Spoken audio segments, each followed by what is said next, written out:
बात नहीं पता कि क्या हुई थी, किस बात पे झगड़ा हुआ नहीं पता किसी को भी।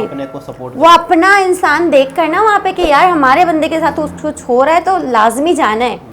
मैंने वही कहा ना कि यार हमारे यहाँ ये होता है कि अस्सलामुअलैकुम, नमस्ते, सत श्री अकाल। उम्मीद करता हूँ ठीक होंगे, खुश होंगे दोस्तों। जा रहे हैं, खुश रहें, माँ बाप का ख्याल करें, क्योंकि माँ बाप है तो सभी कुछ है। मैं हूँ तारिक नाजी, मेरे साथ मौजूद हैं रोज। अस्सलाम वालेकुम, नमस्ते, सत श्री अकाल। कैसे हैं आप सब? अच्छे ही होंगे, मैं भी अच्छी हूँ। कभी कभी हो जाती है इंसान के साथ। खुश रहें, दूसरों को भी खुश रखें और बच्चों को भी खुश रखें अपने, जिनके बच्चे नहीं हैं तो वो खुद बच्चे हैं, अपने बहन भाइयों को खुश रखें। इनके बच्चे नहीं हैं, वो दूसरों को आसपास के पड़ोसियों के बच्चों को भी खुश नहीं, उनके बहन भाई होंगे ना। अच्छा जी, चलें वीडियो स्टार्ट करते हैं, उसके बाद हम बात करेंगे बहुत सारी। तो दोस्तों वीडियो का टाइटल है बुर्ज खलीफा शो भगवान राम इमेज। तो देखते हैं इस वीडियो को। कुफार के खिलाफ जिहाद की जाए, उस खानदान की, उस फैमिली की बच्ची से शादी की जाए जो ज़्यादा से ज़्यादा बच्चे पैदा करे। तो हुक्म ये है कि ज़्यादा बच्चे पैदा करें और कुफार के खिलाफ जंग करें, शहीद हो जाएं और आए शहीद हो जाएं। तो हम तो ऐसा नहीं करते हैं।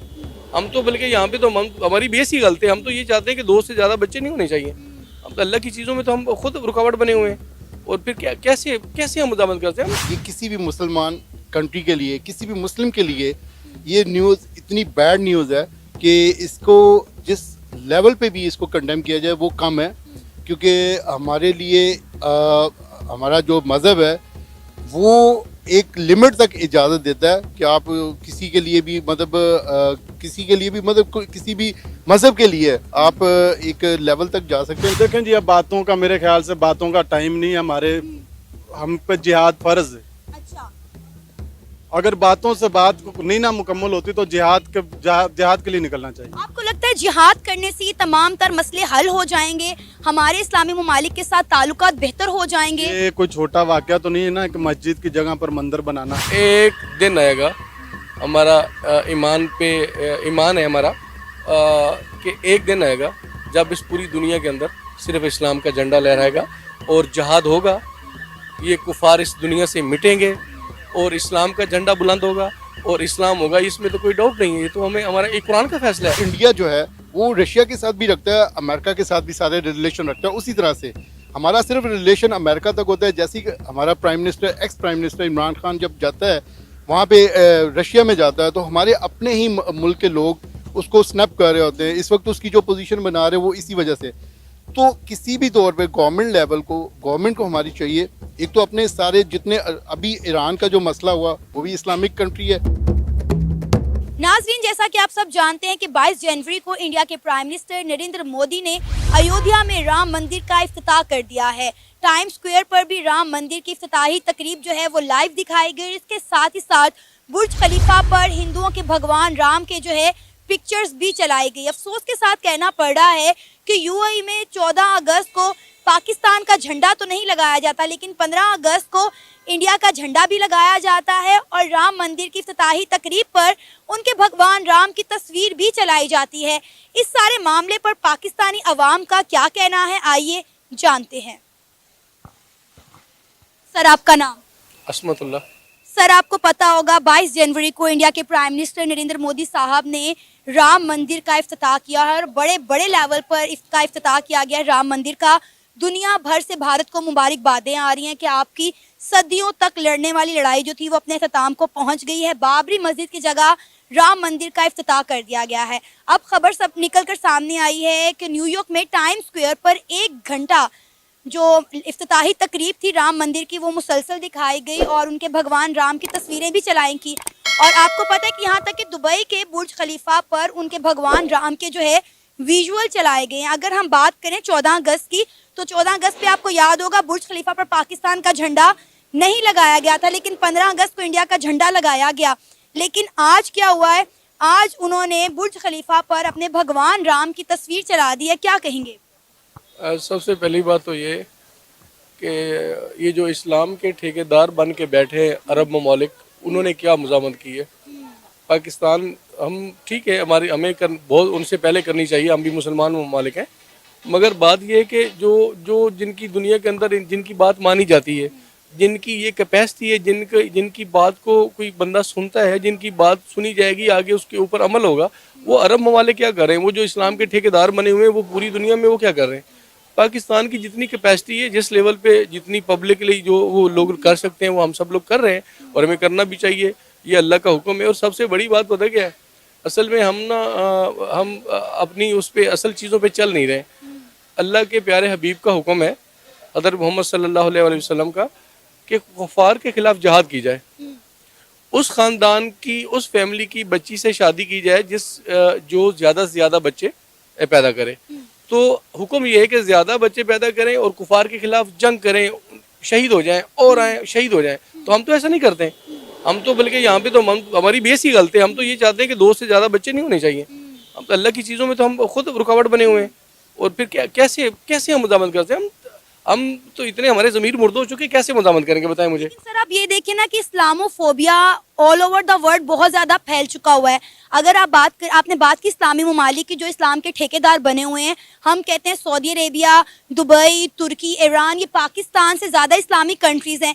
लेकिन आप ये देखिए कि इनका झुकाव इंडिया की तरफ कितना ज़्यादा है। अब ये कोई छोटी बात तो नहीं है कि 14 अगस्त से पाकिस्तान का झंडा नहीं लग रहा, लेकिन बुर्ज खलीफा पर आप राम की जो है तस्वीरें लगवा रहे हैं, उनके विजुअल लगवा रहे हैं। अच्छा, कुछ लोग ये भी कह रहे हैं कि ये फेक चीज़ है, ये प्रोपेगेंडा है, लेकिन पूरे मीडिया में ये खबर भी नशर की जा रही है। अगर पूरे मीडिया में खबर नशर है तो किसी अरब ममालिक के किसी जिम्मेदार, किसी अहदेदार ने इसकी मजम्मत की? बिल्कुल भी इसके ऊपर किसी ने बात की कि जनाब ये गलत प्रोपेगेंडा है, हमारे मुल्क में ऐसा कुछ नहीं हुआ? इसका मतलब है वो खामोश बैठे हैं, तो वो तस्दीक कर रहे हैं इस बात की कि ऐसा कुछ है। तो असल बेसिकली हम जो है ना, हम पाकिस्तानी बेसिकली हमारे अंदर ये कैपेसिटी नहीं है, अखलाकी जुर्रत नहीं है। हम छोटी छोटी चीज़ें हम नहीं कर सकते, वो तो बड़ी दूर की बात है। हम छोटी चीज़ें नहीं कर सकते। हमारे मुल्क में एक लीडर आया तो उसके साथ हमने क्या किया है, उसने जाके वहाँ पे इक़वाम मुत्तहिदा के अंदर जो इस्लाम की बात की थी, हमने उस पर कुछ किया? हमने उसको पता नहीं कहाँ से कहाँ लेके गए। तो देखें बेसिकली ना, हम लोग हमारे अपने सिस्टम ठीक नहीं है, हम लोग ठीक नहीं, और नहीं मैं ठीक नहीं हूँ, हम ठीक नहीं है। हम किसी की कोई अंदर अखलाकी जरूरत है? अब बताएं, अगर उन चल गया है, उनके टॉपरों को भी ये सब कुछ हो गया, क्या किया उन्होंने? अभी तक चाहिए था उनको, पता नहीं क्या कर देते। तो ये इसमें हम जो है ना, सिर्फ लगता है कि इस्लाम में जहाद का हुक्म है, जिसका आपने भी जिक्र भी किया, तो आपको लगता है जहाद करने से ये तमाम तर मसले हल हो सकते हैं या मजीद लोगों में इस्लामोफोबिया फैलेगा? एक दिन आएगा, हमारा ईमान है हमारा, कि एक दिन आएगा जब इस पूरी दुनिया के अंदर सिर्फ इस्लाम का झंडा लहराएगा और जहाद होगा। ये कुफार इस दुनिया से मिटेंगे और इस्लाम का झंडा बुलंद होगा और इस्लाम होगा, इसमें तो कोई डाउट नहीं है। ये तो हमारा एक कुरान का फैसला है, अल्लाह का हुक्म है, इसमें तो हम नो डाउट इसमें। लेकिन सर आप ये भी देखें ना, तो कि हिंदू भी जो है वो क्लेम करते हैं अखंड भारत की, कि एक दिन अखंड भारत बनेगा जिसमें पाकिस्तान और तमाम इर्द गिर्द के ममालिक शामिल हैं। देखें, वो बेशक करते हैं। हम कहते हैं कि हमारा जो ईमान है वो ज़्यादा पुख्ता है। हम अल्लाह और अल्लाह के रसूल सल्लल्लाहु अलैहि वसल्लम पे यकीन रखते हैं। उनका हुक्म है, कुरान पाक का फैसला है, इस्लाम का झंडा लहराएगा, कुफार ख़त्म होंगे, जंग होगी और इंशाल्लाह होगी। मगर ये कि वो शायद उस वक्त हम इस दुनिया में होंगे या नहीं होंगे, मेरे अल्लाह को पता है, हमें नहीं पता। ये ज़रूर है कि हम बेसिकली बुज़दुल कौम है। मैं कहता हूँ, फिर कह रहा हूँ कि हमारे मुल्क में तो बुर्ज खलीफा नहीं है, हमने तो ऐसा कुछ नहीं किया।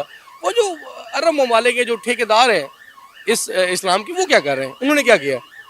हमारे यहाँ तो पहले मैंने कहा ना कि एक आदमी था जिसका नाम इमरान खान है, उसने जाके इक़वाम मुत्तहिदा के अंदर बात की, हमने तो उसको पता नहीं कहाँ से कहाँ ले गए। इस्लामी ममालिक के तमाम लीडर्स जो हैं वो खुद इंडिया के अंदर जा रहे हैं, इंडिया के साथ ट्रेड कर रहे हैं, डील कर रहे हैं।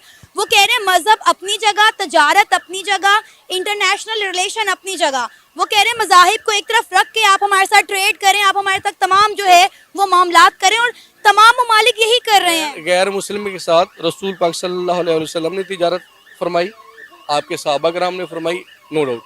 तिजारत का इसमें कोई वो नहीं है, तिजारत होती है गैर मुस्लिम के साथ, अल्लाह के पैगम्बरों ने की, वो बात नहीं है। तिजारत करें ना, आप किसी जगह पे उनको प्रमोट तो ना करें। उनके मतलब अभी देखें, वो मैं अभी इंटरव्यू सुन रहा था नवाज शरीफ का, वो कह रहा था कि कोई बंदा अल्लाह ताला को अल्लाह कहता, कोई रब कहता, कोई भगवान कहता है। अब मैं बताऊं, जो 3 दफ़ा प्राइम मिनिस्टर रह चुका है, वो कह रहा है मीडिया पे, अभी मैं उस क्लिप सुन रहा था मोबाइल पे उसका, कि जनाब कोई अल्लाह कहता, कोई रब कहता, कोई खुदा कहता, कोई भगवान कहता, तो कहाँ से आ गया? अब देखें, वो अगर जो हमारा 3 दफ़ा प्राइम मिनिस्टर रह चुका है, हमारा तो दुनिया में मजाक उड़ाया जाता है। हम वो अभी क्या कहना चाहिए, वो थर्ड क्लास किस्म के हमारे लीडर हैं जिनको ये नहीं पता कि अल्लाह को भगवान कहना कि नहीं कहना। वो मीडिया पे खड़े होकर कह रहा है, बताएं किधर जाए फिर। ये सोचे ना कि जब इस तरह के लीडर्स पाकिस्तान को रिप्रेजेंट करेंगे तो पाकिस्तान की ऑल ओवर द वर्ल्ड क्या रिस्पेक्ट होगी, क्या डिग्निटी होगी। आपको पता है हमारे सियासतदान कोई बयान भी दे तो इंटरनेशनल लेवल पर उसकी कोई वक़्त ही नहीं होती, कोई हमारी किसी स्टेटमेंट को सीरियस ही नहीं लेता। बात ये है कि ये आपके चलो वसासत से मैं ये पैगाम देना चाहता हूँ अपनी कौम को कि अगर वो ये समझते हैं ना, अगर ये समझते हैं कि इस मुल्क के किसी लीडर की भी बात सुनी जाए अक़वाम मुत्तहिदा के अंदर या पूरी दुनिया के अंदर, या ये मुस्लिम कंट्री किसी एक जगह पे जमा हो जाए और मुस्लिम कंट्री की एक ताकत बन के उभरे, तो खुदा के लिए इमरान खान को वोट दें। वो इस दुनिया में एक पूरी मुस्लिम कंट्री को इकट्ठा करेंगे, जो इससे पहले ऐसा होने वाला था, जिस डर की वजह से कुफार ने उनको एक चाल चली उसको हटा दिया। तो प्लीज़ अगर कुछ करना चाहते हैं तो मैं हाथ जोड़ के वास्ता देता हूँ इस कौम को कि इमरान खान को प्रमोट करें। आपका नाम? इमरान। इमरान, क्या करते हैं आप? मेरा जी बिजनेस है। जबरदस्त। अच्छा सर, आपको पता होगा 22 जनवरी को इंडिया के प्राइम मिनिस्टर नरेंद्र मोदी ने राम मंदिर का इफ्तिताह किया। पूरी दुनिया में इस वक्त राम। जनाब अब आप शुरू करें, क्या शुरू करूँ ये बताएं। कहना चाहेंगे आप? मैं ये कहना चाहूँगी कि इतनी सारी बातें हमारे नबी ने हमें बताई हैं, हमें सिर्फ बच्चे हमें सिर्फ बच्चे याद रह गए कि बच्चे आबादी बढ़ानी है, बच्चे ज़्यादा से ज़्यादा पैदा करने, आबादी बढ़ानी है ताकि मुस्लिम मतलब ये जो हमारा मज़हब है ये फैले। तो ये चीज़ें आपको ये याद रह गया, 4 शादियाँ कर लो, या मतलब और भी तो चीज़ें उन्होंने बताई थी। कितनी चीज़ें बताई हैं उन्होंने, बेशुमार कि आप गिन भी नहीं सकते। उन्होंने इतनी चीज़ें बताई हैं कि आपको ये लिमिटेड चीज़ें कि 4 शादियाँ करना जायज़ है। हमारे नबी ने बोला था, हमारे नबी ने बोला था ज़्यादा से ज़्यादा 10, 12, 15, 16 बच्चे पैदा करना जायज़ है। हमारे नबी ने बोला था। नबी ने ये भी बोला था कि एक बीवी को आपका पड़ोसी और आपने जो भूखा है या मतलब परेशान है उसकी मदद करो, ठीक है। और एक बीवी बेचारी वो क्या मांगती है, उसकी पूरी दुनिया आपके ऊपर होती है, उसको खुश रख लोगी ना, वो 4 शादियाँ या 7 शादियों का आपको सवाब मिलेगा। बट हमारे जहनों में हमारी जहनियत ही छोटी है ना, वो यही कहा जाता है कि हमारी जहनियत ही खुला ही नहीं है हमारा दिमाग अभी। जो हमारे दिमाग में जो हमारी है ना डाल दिया गया, बस हाँ बस यही है। तो मुझे तो मतलब मैं इनकी बात से सहमत नहीं हूँ कि हमारे जो नबी ने कहा है, वो हमारे नबी ने बहुत सारी बातें कही हैं, आप उसको भी मानें। आप ये बच्चे पैदा करने वाली बात बोल रहे हैं तो ये तो मेरी नज़र में तो कोई इसकी वो नहीं है। अच्छा यही चीज़ है। अभी जैसे वो कह रहे थे कि एक दिन पूरी दुनिया में इस्लाम आएगा, बिल्कुल। कैसे आएगा? खुद ही आ जाएगा। हम लेकर आएंगे, हम हिम्मत करेंगे, हम एक कदम बढ़ाएंगे तो दूसरा हमारा साथ देगा, फिर तीसरा हमारा साथ देगा। हम मिलके एक साथ सब चीज़ें करेंगे, हम दुनिया को मतलब अपने पाकिस्तान को सही करेंगे, पाकिस्तान के अंदर अमन लाएंगे, खुशहाली लाएंगे, एक दूसरे का साथ देंगे, एक दूसरे को भाई बहन समझ के मदद करेंगे। एक इंसान होता है, उसका एक्सीडेंट हो गया, वो रोड पे पड़ा हुआ है, यार उसको उठा तो लो, कोई मदद करने को नहीं चाहता। भाई हमारे ऊपर पुलिस केस बन जाएगा। नहीं भाई, कौन पुलिस के चक्करों में पड़े, कौन जेलों के और थानों के और अदालतों के चक्कर काटे, वो बेचारा तड़प तड़प के मर गया। इस्लाम आ रहा है हमारा। एक क्रिकेटर हैं इंजमामुल हक, हमारे मतलब बड़े मशहूर क्रिकेटर रहे हैं, कप्तान भी रहे हैं। इसके अलावा भी और भी तकरीबन हमारे क्रिकेट में सब मौलाना बने हैं, तकरीबन दाढ़ी रख ली है, तबलीगी जमात में चले गए ज़्यादातर हमारे क्रिकेटर पिछले थोड़े से, आफरीदी और ये सारे लोग। तो इन्होंने ना एक मैच के दौरान सोचा कि लारा है ना, ब्रायन लारा बहुत ही बड़ा खिलाड़ी, बहुत ही बड़ा खिलाड़ी, तो उसको हम इस्लाम की दावत देते ताकि आप इस्लाम कबूल कर लो। तो वो लोग मैच ख़त्म हुआ, ये वो फारिग होने के बाद उसके पास गए, उसे इस्लाम के बारे में बताया, इस्लाम ऐसा, इस्लाम ऐसा, इस्लाम ऐसा, ये वो। तो उसने बड़ी तसल्ली से बातें सुनी, बोला यार ठीक है, इस्लाम तो बहुत अच्छा है, ये तो कबूल करना चाहिए। मतलब तो जिस तरह से आपने इस्लाम के बारे में और मुसलमान के बारे में बताया, तो कोई एक ऐसा मुसलमान भी मुझे दिखा दो ताकि मैं इस्लाम कबूल कर लूँ। बोला जो आपने बातें बताई हैं, ऐसा बंदा भी तो मुझे कोई दिखा दो। बिल्कुल। तो फिर सिर्फ आप सिर्फ बताने के अंदर हो। मैं वही कहती हूँ ना कि खुद कुछ नहीं कर रहे हैं, वो कह रहे हैं इस्लाम आ रहा है, हमें यकीन है कि एक ना दिन आएगा। उसने बोला है ना कि एक ना एक दिन ऐसा होगा कि इस्लाम हमारा मतलब परचम उसका लहराएगा और वो इस्लाम हमारा आएगा। लेकिन हमें भी बहुत दुआ है, मैं भी बहुत दुआ करती हूँ कि ऐसा हो जाए। ठीक है, क्योंकि मैं भी एक मुसलमान हूँ, ऐसा हो, मगर कैसे होगा जब तक हम कैसे खुद नहीं करेंगे तो वो कैसे होगा? आपका मेरी मज़हब ये समझ नहीं आती। आपका मज़हब कोई अपनाता है तो क्या देख के अपनाता है? आपका किरदार, बिल्कुल मुसलमानों का बिहेवियर, मुसलमानों अब मुसलमान ही पूरी दुनिया में अगर चोर समझे जा रहे हैं, मुसलमान ही हर जगह, पाकिस्तानी वगैरह हर जगह जाके उल्टी सीधी हरकतें करते हैं। यार, तो एक पठान होता है ना, आप वहाँ पे एक ही पठान है, सारे मतलब दूसरे कौम के हैं, तो उस एक पठान को कुछ बोल दो ना तो पता नहीं कहाँ कहाँ से लोग निकल के आ जाते हैं। मोहब्बत है उन लोगों की ये यूनिटी कि उस पठान के चक्कर में भले उन्हें बात नहीं पता कि क्या हुई थी, किस बात पे झगड़ा किस हुआ? बात पे झगड़ा हुआ नहीं पता किसी को भी। अपने को सपोर्ट वो अपना इंसान देख कर ना वहाँ पे कि यार हमारे बंदे के साथ कुछ हो रहा है तो लाजमी जाना है। मैंने वही कहा ना कि यार हमारे यहाँ ये होता है कि बंदा पड़ा हुआ रोड पे या बंदी औरत पड़ी हुई है रोड पे या बच्चा पड़ा हुआ है, मगर कोई इसको हाथ नहीं लगाता, कोई इसको हॉस्पिटल नहीं लेके जाता यार, कोई उसको हॉस्पिटल नहीं पहुंचाता कि हम पर केस बन जाएगा। बिल्कुल ऐसा ही है। तो यार कैसे इस्लाम आएगा? मुझे ये तो समझाएं कि इस्लाम कैसे आएगा? आपके behavior पूरे से, महीने आपके में अखलाक से। हमारी ये सोचे कि 3 जुम्मे हम नमाज नहीं पढ़ेंगे तो हम मुसलमान नहीं हैं। 1 जुम्मा चले गए, 2 जुम्मा चले गए, तीसरे जुम्मे को पहुंच जाते मस्जिद। यार तीसरा जुम्मा चला जाएगा ना तो मुसलमान नहीं रहेंगे ऐसा है। लेकिन जुम्मा नमाज ये सारी चीज़ें अपनी जगह पे, ये ज़ाती होते हैं। इसके अलावा भी कोई फ़र्ज़ हैं, इसके अलावा भी कोई बहुत तरीक़ेकार है सारे। इस्लाम का, वो हमने साइड पे कर दिया है। तो इस असल इशू ये है। तो बहुत अच्छा लगा, बहुत ही ज़बरदस्त बातें देखने को मिली पाकिस्तानियों की सोच। दोबारा किसी और वीडियो के साथ आपसे मुलाकात होगी, जब तक के लिए अल्लाह हाफ़िज़।